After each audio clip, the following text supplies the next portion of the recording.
మళ్ళీ పాత విధానాలన్నీ అమలు చేస్తాం. ఏదైతే కేంద్ర ప్రభుత్వం MGNRGS ద్వారా మళ్ళీ షెడ్యూల్లో మళ్ళీ సబ్సిడీ ఇచ్చి షెడ్లు కూడా కట్టిస్తాం.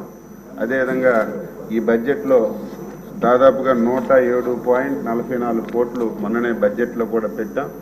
తప్పనిసరిగా మళ్ళీ మల్బరీ సాగుని ప్రోత్సహిస్తాం.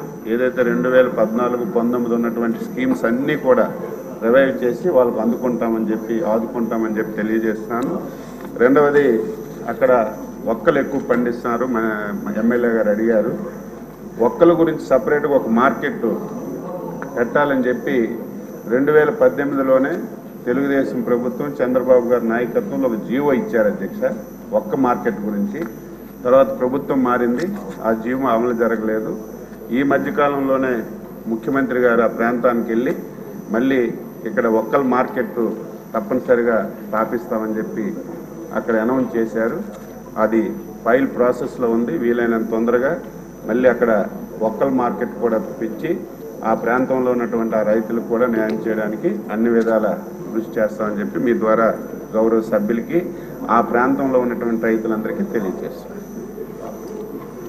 అందరికీ ఒక విషయం అండి, 12 గంటల తర్వాత మనకి 12 గంటల తర్వాత డిప్యూటీ స్పీకర్ అనౌన్స్మెంట్ చేయవలసి ఉంది.